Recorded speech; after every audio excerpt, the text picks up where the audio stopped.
32 in the pines. I went out to the woods because the office had been inside my head for too long. It had worked its way into the small muscles around my ears and made a room there. After the last deploy, the fans in the server room had seemed louder than usual, the low air like a tired person repeating a word to keep themselves awake.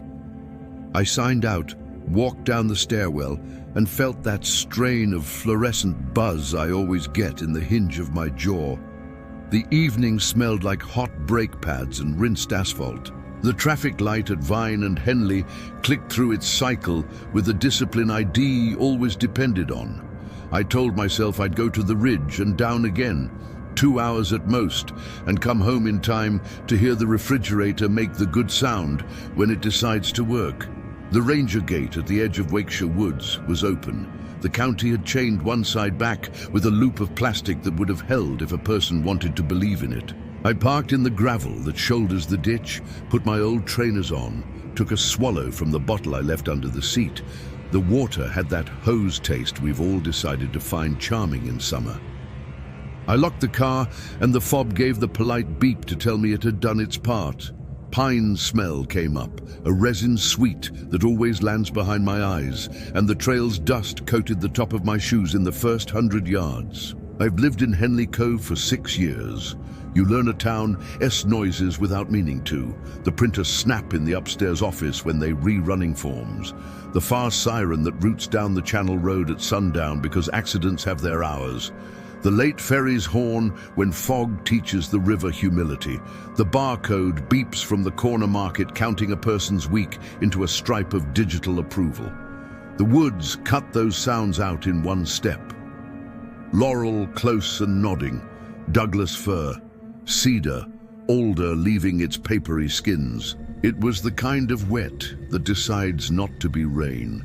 I should have turned at the creek and taken the long switchback, but I kept right, because it felt like a decision someone else would make for me later. An hour in, the light went to that dim that doesn't belong to the day anymore. The path was a bruised line on the ground. I stopped to listen. If there had been birds, they had moved on without telling me. If there had been wind, it had been somewhere with obligations elsewhere. I took my phone out and saw a polite grey, no bars.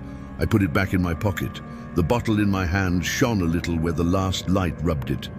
I thought I heard something like whispering, but the sort you get when a person is half a room away and their voice is looking for the words it has promised to say. Leaves talking to each other. The sound came from everywhere and nowhere, as if the trees had decided to speak to the spaces between themselves and use my ears to confirm it happened. "Enough," I said aloud, not to them. I picked up pace. The trail dropped into a shallow hollow with ferns thick as hair. Beyond, a drawing up, a knuckled rise where the path turned invisible and then obvious in the next step. I reached the crest and saw, in the notch between two pines, a small orange dome of nylon, the color you can spot across a field if a kid wanders. It was tucked back behind a cluster of young fir, so neat you would think it had always belonged there, and the woods had just grown around it to be polite. It sat undisturbed, though one trekking pole lay in the moss to the right. The lower section scraped silver where it had met stone. The guy lines were taut. The fly didn't slap. I called out in the normal way you do, voice careful not to startle whoever has made a place for themselves near darkness. "Hello," I said. "Coming up on your camp." No reply.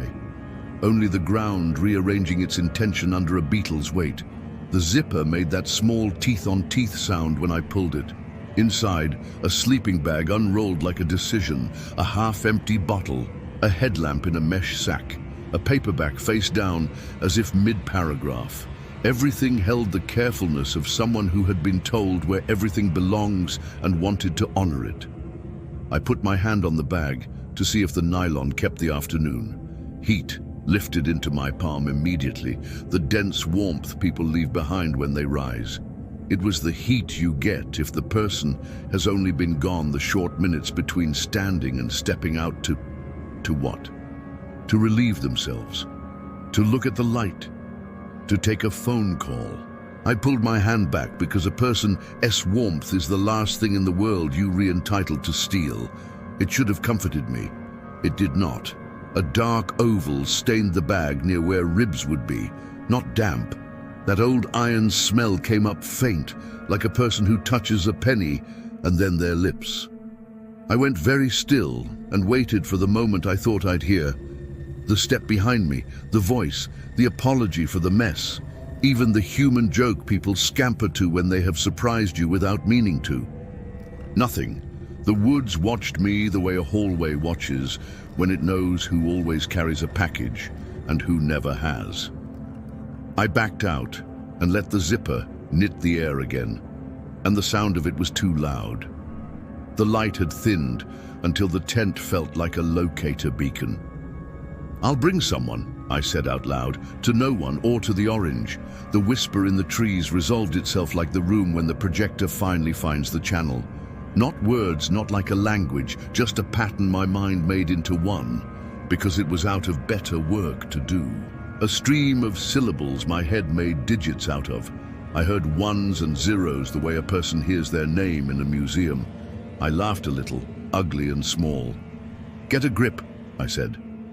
My skin itched. It was the itch you later blame on nettle or the leaf that turns into a story about how plants conspire. It began in the crease where forearm meets elbow, an old place for old rashes. I scratched once and felt relief that made me regret scratching. Then I did it again. Then I used the flat of my nails to press for more. I told myself the bugs were doing what bugs do at the hour they recognize as their own. I didn't realize I was walking fast until my ankle rolled on the lip of a root made slick by years, and my hand went out to catch myself and found nothing, air that had not expected me to ask it for help. I stood up and felt bark's small stones under my palm. There was a fine grit there, the kind that lives in old wood, and I wiped my hand on my shirt because my pockets seemed too clean for it. The whispering kept tabbing along, small and close, like code running in a terminal you can't put the window over. I began to make shapes out of it. I knew I shouldn't have. When I closed my eyes, the sound settled into a rhythm, 32 things, then a shiver, then 32 again.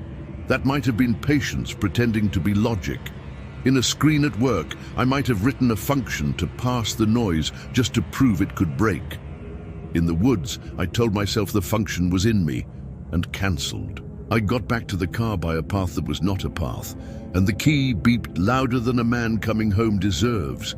The drive down into town was empty except for 2 long flatbeds going the other way, their straps singing the song of unreeled nylon. In Henley, I caught the yellow at Vine and Henley twice and pulled up to my building. The stairwell smelled like old detergent and someone's dinner and the new tile glue from when they replaced the broken steps and told us about it. The light hummed, forgiving, and the door to 2C had a note stuck to it about boxes in the hallway and safety and please.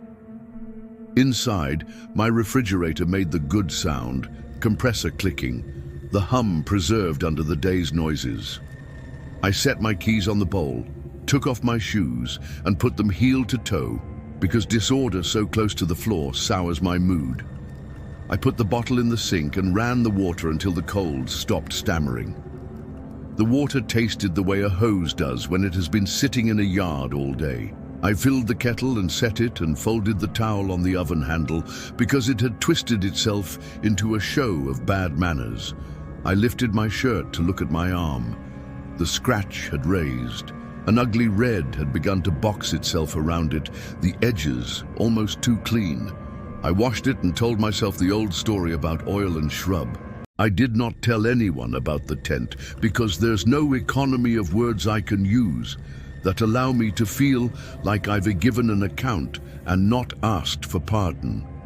When the kettle announced itself, it startled me, and I laughed again, a sound like a programming joke no one asked to hear.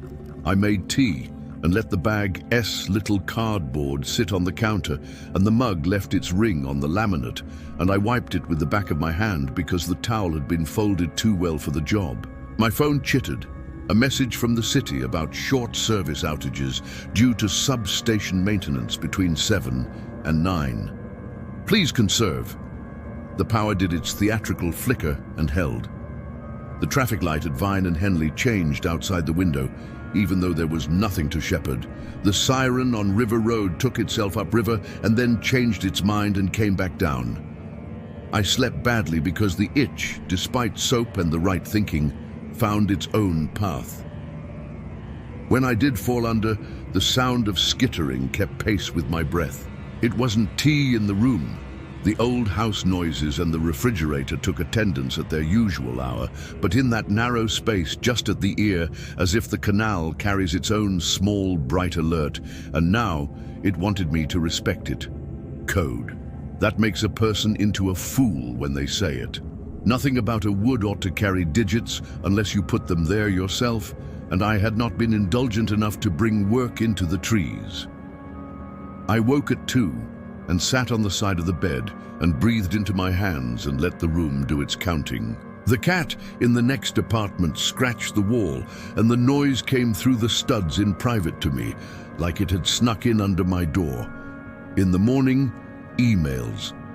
A reminder from Sable Strand, the company that technically employs me, though the office is in a rehab tannery that still smells like something old in rain. Due to scheduled maintenance at Point Bond, you may experience intermittent internet loss today between 10 a and 4 p. Please download necessary materials to continue work offline. If you require office access, check in with building management for door codes. I was supposed to be writing 3 endpoints to a mapping service we use to tell people where the trucks were. Once they left the warehouse, the kinds of dots that make a customer's patience take on form. I drank coffee by the refrigerator that hum under my ear and promised myself I'd finish 1 endpoint and then go to the shop to buy calamine and whatever else the clerk thought Vaseline medicine is right for. The itch had set itself to a tempo. A programmer can ignore most bodily alarms if the rest of them hold. My stomach behaved. The rash stayed where it was supposed to. At 10, the internet did its thing. A long thoughtfulness, then a blunt refusal. The router's lights did their dance. The nice snake of blips trying to reassure me a snake of blips will fix whatever. I stood and listened to the building simmer and decided the office might have power even if Holmes didn't.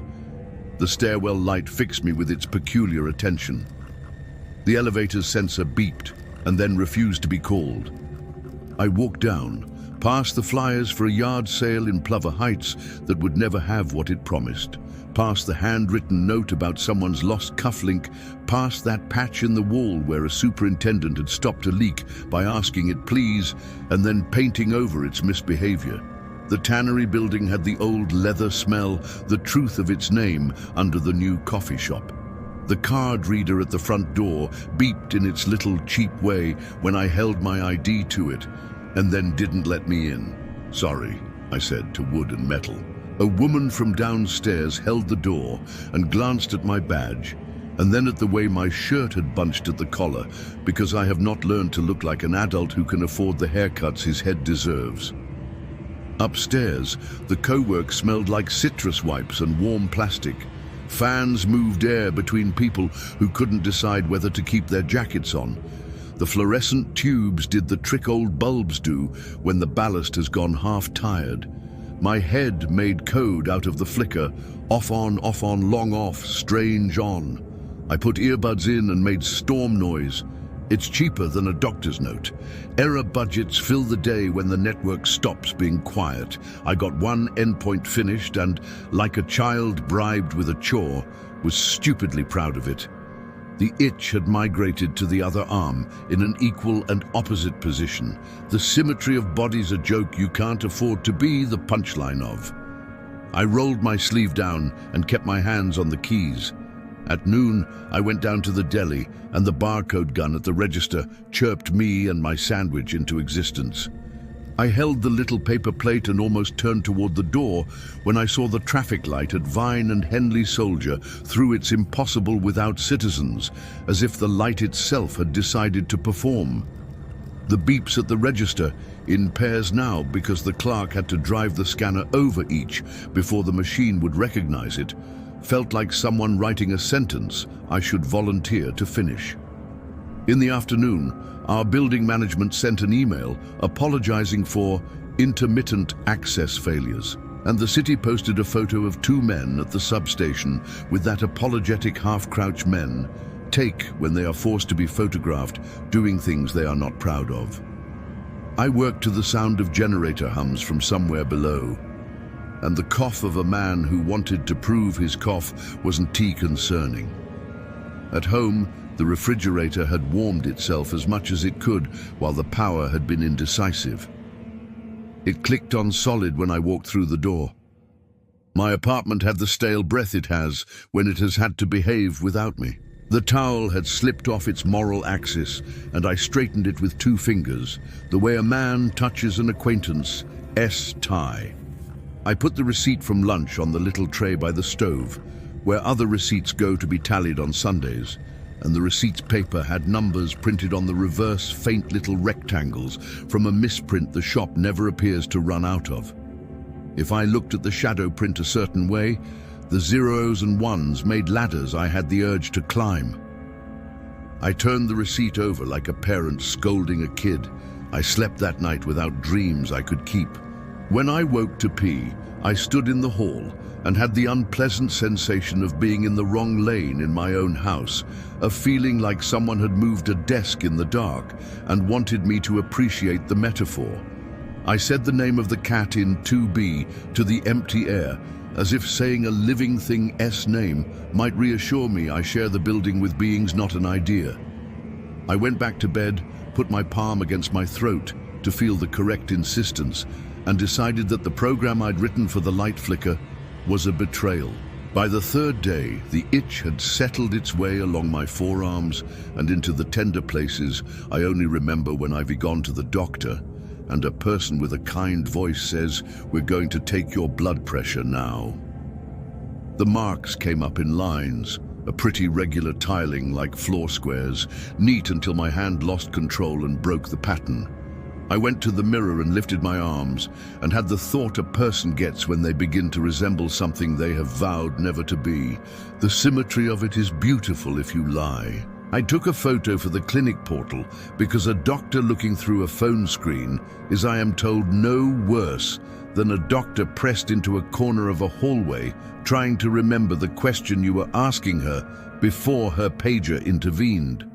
The clinic replied with 2 suggestions, a topical I could buy at any pharmacy at any hour, and an invitation to schedule a remote consult if symptoms worsened or, charmingly, if new systemic sequelae appeared. The language made me grateful. It told me men and women had decided to be careful with the words that might frighten the public. I wrote my answer, "Will monitor. Thank you," and caught myself putting 2 spaces after the period, an old habit from a time when screens pretended to be paper. When I stepped outside for the walk to the pharmacy, the world felt like one of those 3D renderings before they put enough texture to fool you. I know what trees are supposed to do, when. The sound in Wakeshire that afternoon was different, as if the trees had decided to stop moving on the budget they had for showing us wind, and had dug deeper into reserves, moving only the parts that could afford it. The siren up on River Road went by, and it felt too far away to be true. The light at Vine and Henley held yellow, longer than necessary, and then punished itself back to red like a man in charge of a switch, deciding to display his power to no one. I bought the topical and a small bottle of antihistamines with the name none of us can pronounce, and the clerk scanned them, the beeps failing twice and then deciding to be encouraging on the 3rd go. "Big day," she said, because retail is the art of not letting people's faces go unremarked. "Work," I said, "and the woods." I heard my voice and wanted to apologize to the air. Back home, I sat at the counter and lifted the towel from the oven handle to dry my arms after the soap. The rash rose around the cream, a line of tiny circles I wanted very much to photograph, to send to someone who would nod at the right place. I retrieved the receipt from the pharmacy and slid it into the tray with the others, then pulled it back out because the little squares of thermal ink on its back, the misprint that isn't, didn't look like a ladder anymore. They had settled into a QR code in my head.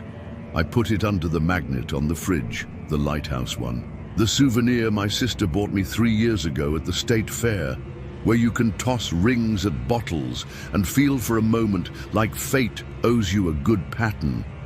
The magnet held the receipt so the bottom edge stuck out a little, and the air could get behind it and explain to the paper its new life. I listened to the refrigerator tell me about the compressor, that neat little click, and the evenness afterward that feels like the breath of a man you trust when you are trying to sleep. I lay my head down on the table and noticed the faintest skitter on the edge of hearing. Not in the room.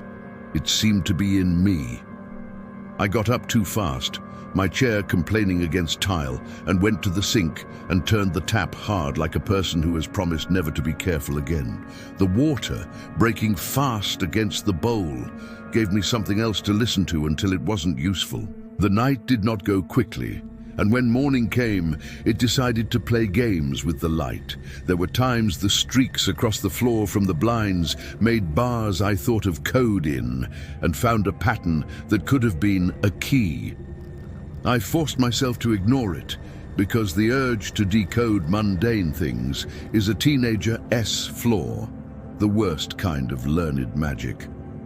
By noon, there was a closure notice for Wakeshire Woods. Trail access limited due to ongoing search operations and environmental hazard assessment. Environmental hazard assessment felt like a hand over a doctor's mouth. The county had not been shy about using words I could understand when it came to algae and the river, and the odd day when a chemical out of the industrial park got into the air and kids stayed home. Here they decided to begin with a phrase a man could tuck into a pocket and take out later to examine alone. I showed the closure notice to Laura in Slack, Laura in QA, whose desk used to be across from mine before we began counting our days in terms of moves we could make without leaving our chairs. "Stay out," she replied. "There are mites or something." "Mites?" I typed back, and then deleted it and sent a simple thumbs up like a person who knew how to behave. At 3, Sable Strand sent a mandatory patch and update that took the internet down in the building for a time we were warned about, and then a longer time even they were surprised by.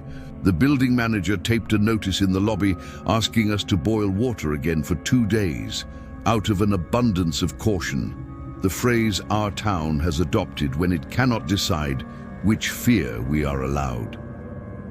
The power flickered twice at 6:30, and the elevator gave up and flashed its orange too, like a person trapped in an old emotion they don't like, but perform because it's honest.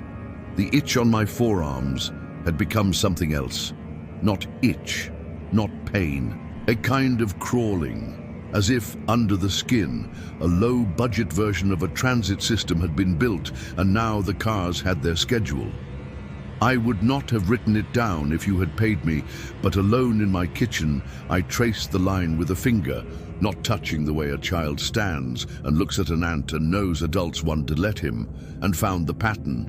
It ran up and down in 3 rows, twinned by another 3, a set of tracks.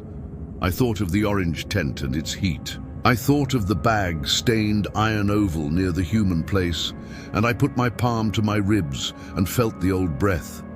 There is a style of rationalization that runs in men in my line of work. It sounds like this: there is likely a real explanation. We don't yet have it, we may never, but we can give ourselves a feeling of dawn by putting name-shaped objects in the place where truth will stand later and smiling until truth takes the hint. Dermatitis, a fungal bloom, something in the pine dust, stress.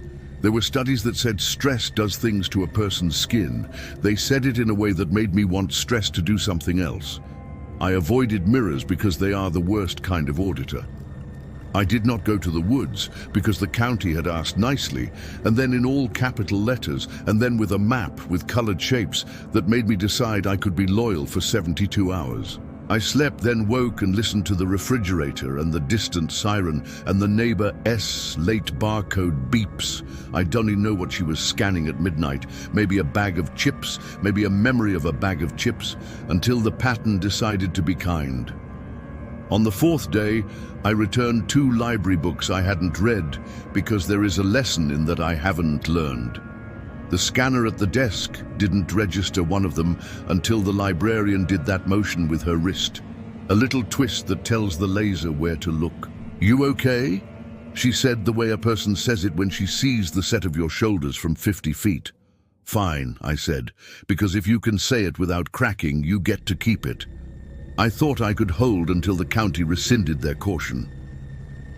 At 8 on the 5th evening, I was outside the gate again. They had put a rope across with a paper sign that said "closed" and 4 words about penalty and a statute number no one knows by heart. I stepped over it with the worst of my many excuses. "I'll be quick." The woods took me in and rubbed its smell on me in a way that reminded me of how dogs assess and approve one another. The whispering returned at once. Less like leaves and more like a run of symbols a head thinks it remembers from the first week of a class. It failed. I put my thumbs in the straps of my backpack because it is the gesture that keeps me from running.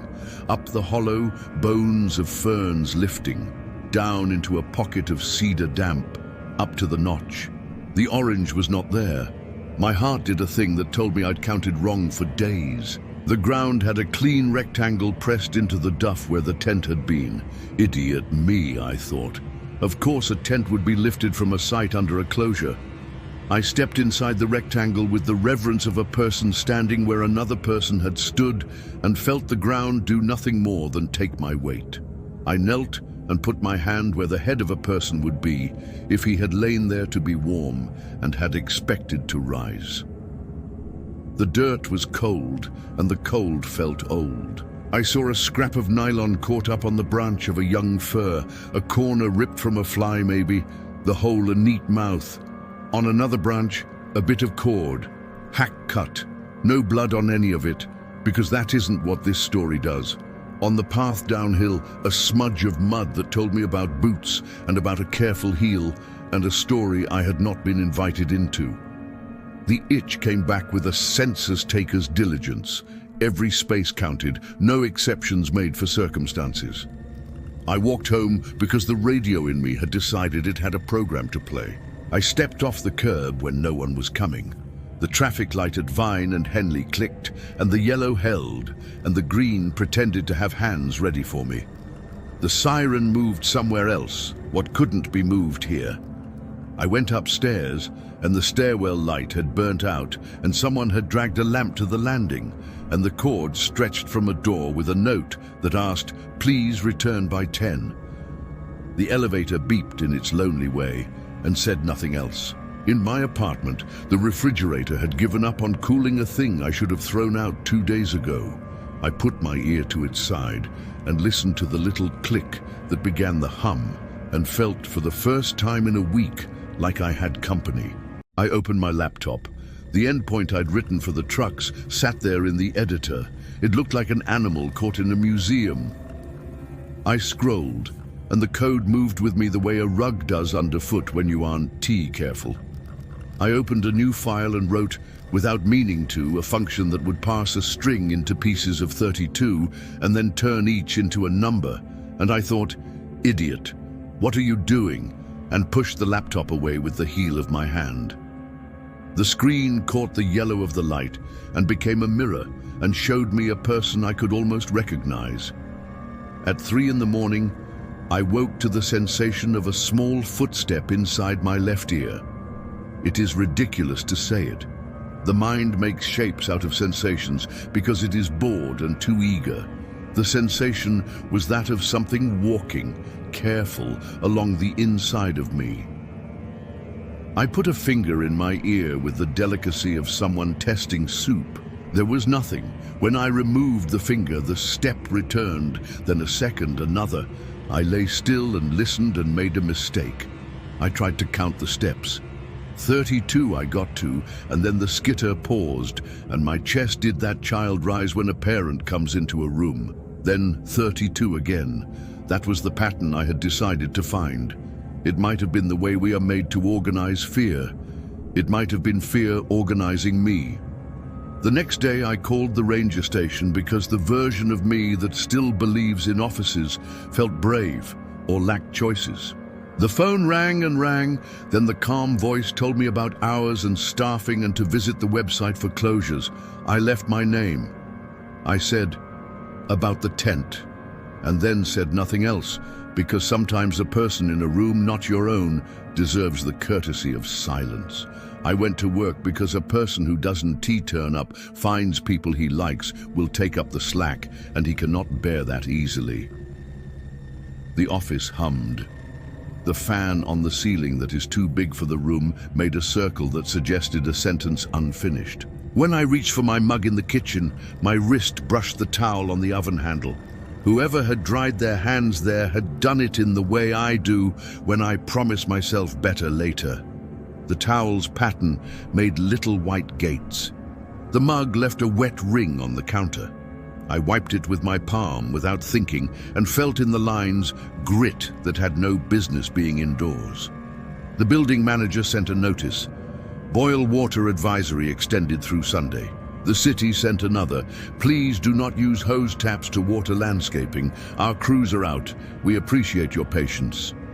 The ferry reduced its schedule because wind had convinced the river to think about itself. The digital sign at the corner blinked, mid-message, to error, and then came back with construction ahead, like a person who has been told his lines again. In the grocery that evening, I stood under the soft hum and picked up milk and eggs and a small jar of honey the woman at the counter tells me keeps. The scanner's beeps had settled into a submerged pattern while I stood there waiting to use it. 3 quicks, a skip, 2 longs, and the clerk thumped the side of the machine to make it forget about itself. My arms, under my sleeves, were a map of small raised squares that had the decency to remain pale. The beeps had been my friends for years. Now they were looking more like a room that requires credentials I might not have. I woke to the refrigerator silent, and the cat in the other apartment making long vowel complaints. The stairwell light had gone again, and the temporary lamp was gone because the neighbor had kept his promise, and the neighbor on the 3rd floor hadn't been authorized to break one. I went downstairs and filled my bottle at the tap in the lobby. The hose water smelled strong enough to be someone's name. The sign from the landlord asked that we keep the laundry room door shut because of pests. You have to love a building that refuses to put the names of things into the throat of a corridor. I have left out the dreams because they are dishonest that way, interfering in recollection. Parts I can identify, a forest that had melted into a data center, cables hung like vines and the vents exhaling, and when I put my hand on a rack, the heat was a person. Parts I will not write down, the way the white tiles on the floor in the office became small square welts, and the sound from the vents was leaves telling one another to be patient because a worker was on the way. If I had been someone else in Henley, older or younger, or given a town role, someone might have stopped me at the bottom of Wakeshire Lane and said, "Don't." Someone might have touched my elbow. As it was, on Sunday I went up again. A man who has exhausted the stores he is permitted inside and stood by the gate and stepped over the rope and walked under the trees like a person who had been taught how to be gentle with them and had forgotten all at once. There had been wind the night before. Needles and twigs came down in patterns that made the path look like a message left by one part of the forest for another part. A white fungus had started on a stump and arranged itself in parentheses. The notch was empty. The orange had gone. The neat rectangle was now a less neat rectangle. Someone had stepped in it and dragged a foot, and the pattern that made had the disgusting appeal of a mouth trying to sound out a name it had been forbidden as a child. I stood there and put my feet in the 4 corners in turn, like a person saying this is where you would put one if you wanted to remember how to be correct. I kneeled and put my hand to the ground and waited for heat. Cold. The whispering went a little louder. I wanted to be brave and prove there was no one to be brave in front of, only trees and whatever my head had decided to slot into their spaces. I set up my phone and recorded 30 seconds of the windlessness. When I played it back, there was a faint digital scramble, the kind you get when a cable is bad and the sound tries and fails to make its case. I recorded again, and there it was, the same small scramble in bursts of 32, then a hesitation, then 32 again. I slapped my own hand lightly, the way you stop a child mouthing a coin. I wanted to run. I walked. At home, the refrigerator did something new. The hum went to a higher pitch and then stepped down like someone dropping from a stool to the floor. The click that signals the compressor returning took its time.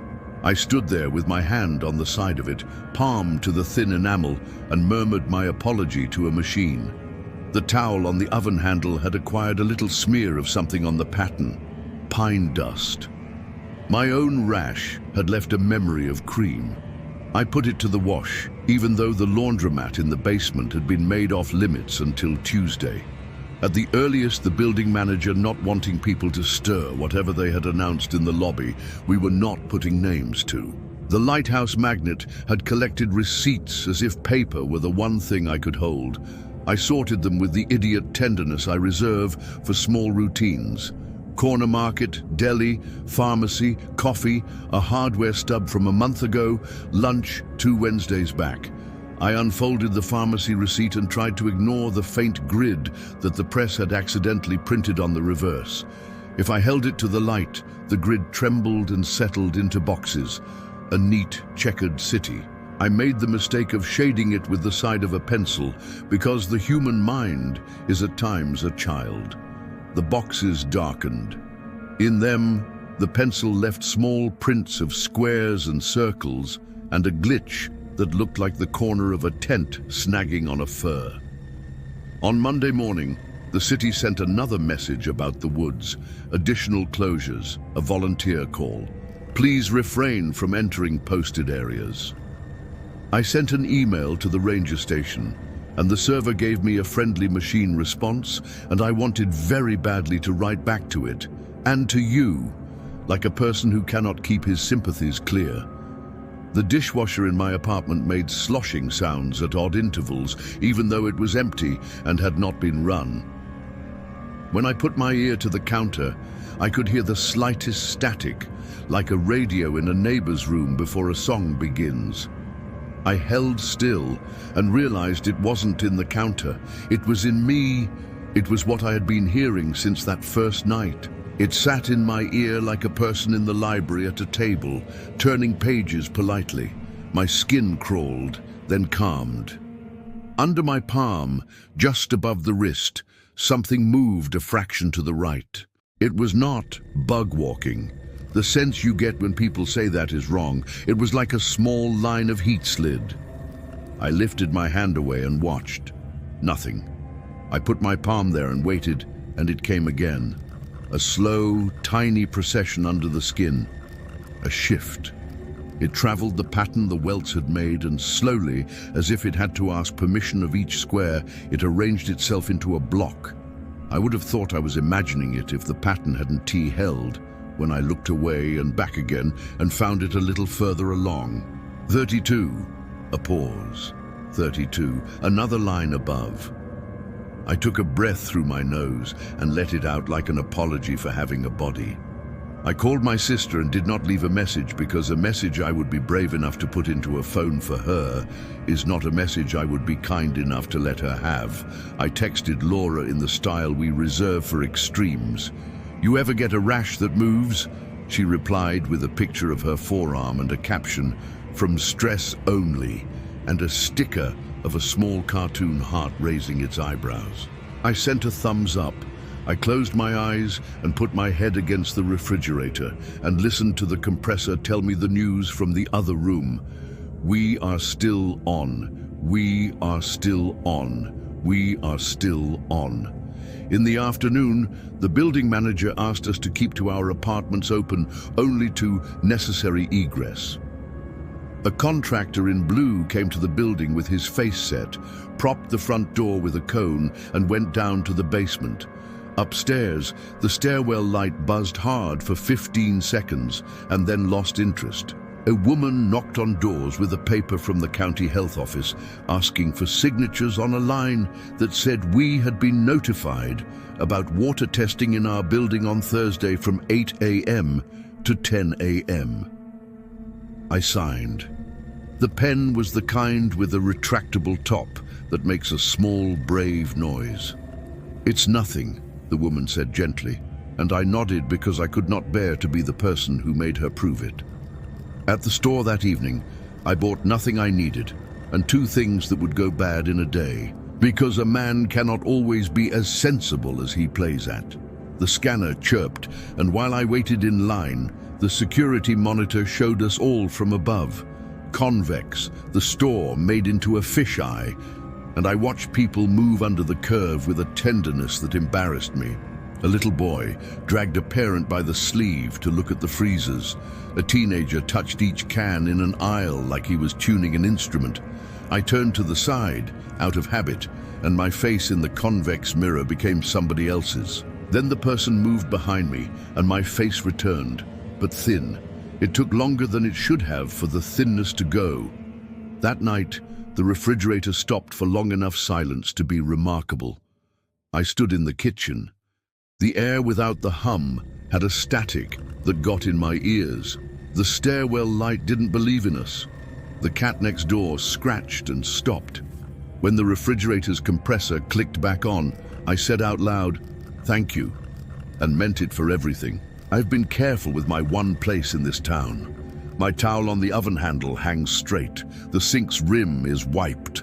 The receipts under the lighthouse magnet are folded into rectangles I can stomach. The mug ring will not sit on the counter unaddressed. The bed made itself when I first moved in, and I did my best to teach it to keep that up. I put the tent out on the living room rug on Tuesday because I wanted to see if the fabric would speak. I unrolled it, set the poles, pulled the fly, zipped the door closed, then unzipped it again. Because the enclosed space made my heart show me a map I wasn't too ready to own. I crawled inside and lay on my back and placed my hands flat on the sleeping bag. The nylon accepted them in its little friendly crackle. I closed my eyes and waited. Heat came up under my palms in a very ordinary way, the way a person's hands warm a thing when you've given them the time. I stayed there until my shoulders fell.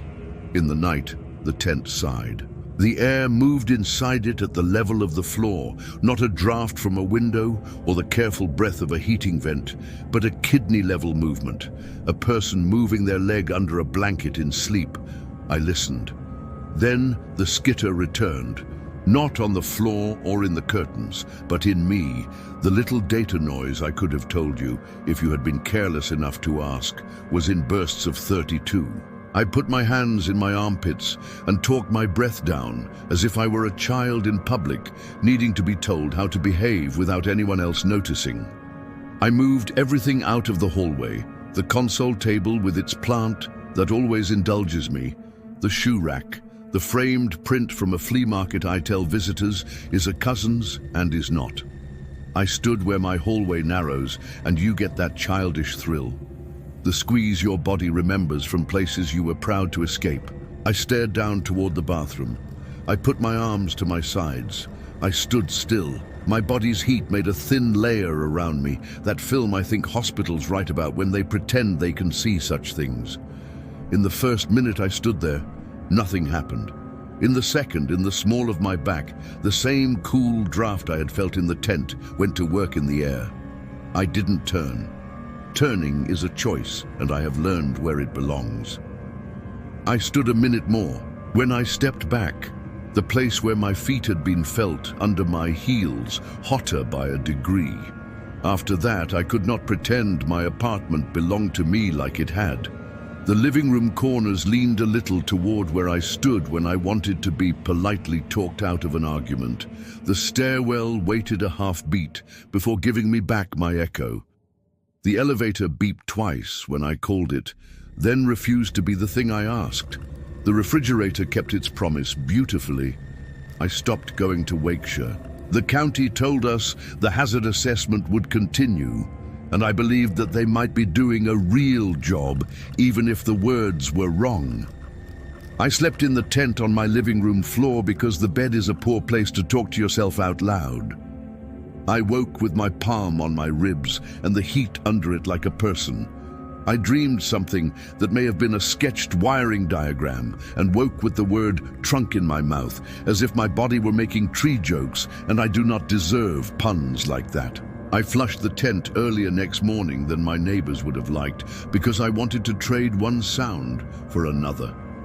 In the office, after the outages, the air smelled like a charged thing.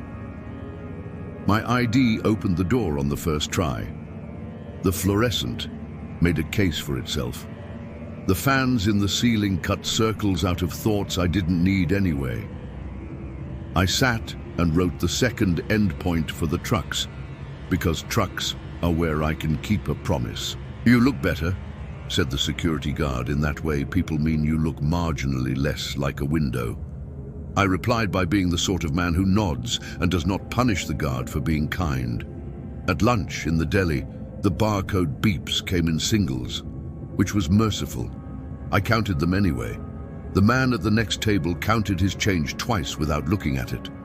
I ate my sandwich and wanted to cry into it because a person will at times choose a smaller tragedy they can close themselves. That night was the last one without thinking. I got up to put the milk back. I closed the refrigerator door. The hum climbed, then dropped and stayed. The click that comes as the bridge into hum did not come. The static in my ears went up a hair like a doctor adjusting a dial she pretends not to own. I said, "Please," because I had nothing else for it. I put my ear to the side, to the enamel, and heard the compressor ask me a question and fail, and ask again and never get there. I called a number on a sticker I have never wanted to call, and a man with a voice like a school friend who grew into a person I do not hang out with said they could send someone on Thursday morning if I could be available. I said I would be, and I placed the phone on the counter with the kind of care I owe to delicate things and have not paid out for years. I went to the hallway and stood where I had stood before, at the squeeze. The draft found the spot above my belt. The skitter in my ears kept its bursts and pauses, and I put my hands down and felt nothing. I stood longer. My feet grew tired. I told myself to step off. I didn't. I thought of the tent and the heat and the orange without topside and the sleeping bag staining iron near the rib. I thought of the man whose tent it had been, or the woman's, and of the careful bookmark in the paperback, and of the half bottle of water that had not been drunk, and the way hose smell rises if you let it. I stood until the refrigerator clicked. When the click came, a relief like a changed law rolled along the edges of my apartment. In the morning, I took the receipts from under the magnet and wrote the payment for rent on the back of one of them, because that is the kind of person I am when the world tells me to be bigger. The landlord slid a letter under the door while I was in the shower about the laundry room being available again for limited cycles, and I read it with my head down, water freckling the page into islands. I made coffee and let the mug ring sit until after I had finished toast. I wiped it, then wiped where it had not been, then folded the towel and placed it and walked away. In the afternoon, the ranger station called me back. A woman with a voice out of one of those stations the county keeps in the end of the world channels spoke my name right and asked if I had further details to add to my original report. I said I did not, and then I asked, because she had given me hope, "Is there still a tent up there?" "We retrieved equipment," she said carefully. "A tent was mentioned. We did not find one at that location. There is ongoing activity." "I'm sorry," I said, and did not know what I was apologizing for, and neither did she, and that made us equal for a minute. That night I slept in the tent, and it warmed, and then cooled, and then warmed, and the skitter made its blocks, and I decided to lay my hands flat and not be afraid of them.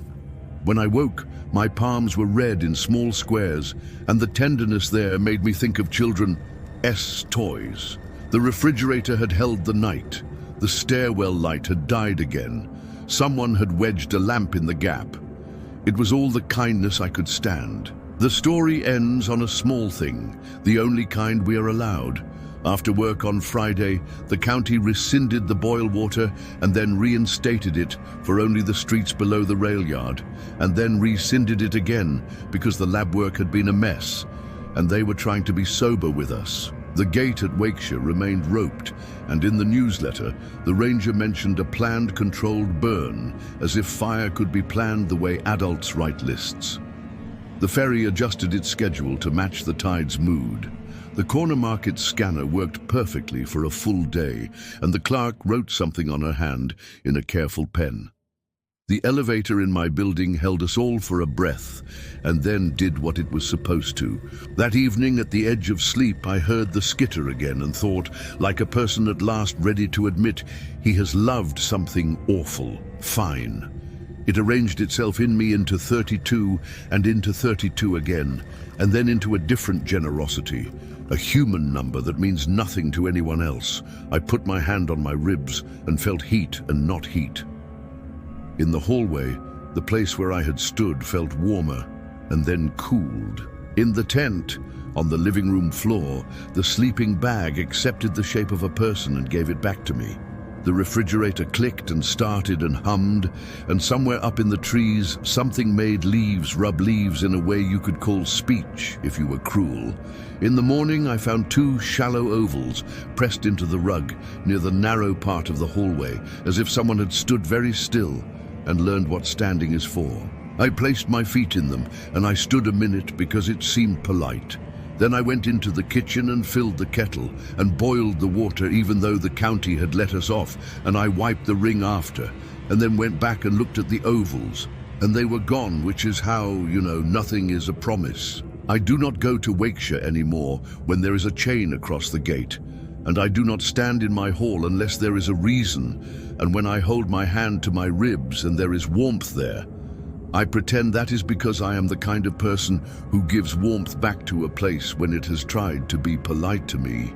When I walk home at night and the traffic light at Vine and Henley flutters, as if remembering where green belongs, I let it. When the barcode beeps in the market cast their little spell of acceptance, I do not count them, except sometimes when I must. When paper finds itself under my magnet and the shadow on the back of it looks a little like code, I let it be and do not shade it. Most days the refrigerator hums.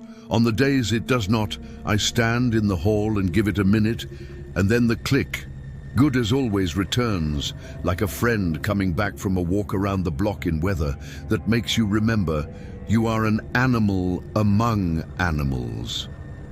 On those minutes in between, I hear the forest whisper in a language it has borrowed, small and steady in the space inside my ears, not asking for permission, not promising intent, only continuing because that is the one thing it knows to do that is like forgiveness. I still see the orange in the notch sometimes when I turn off Vine.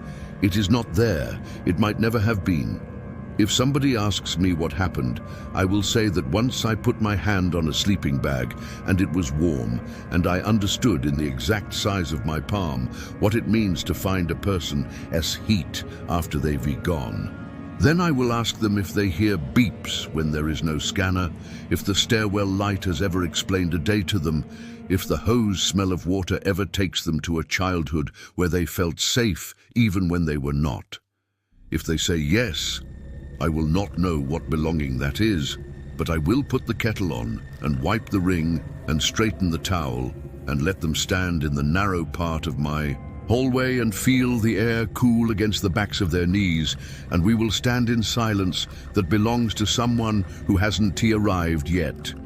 And if the skitter comes, I will tell them it is only code pretending to be useful, and I will ask them to ignore it until it becomes ours.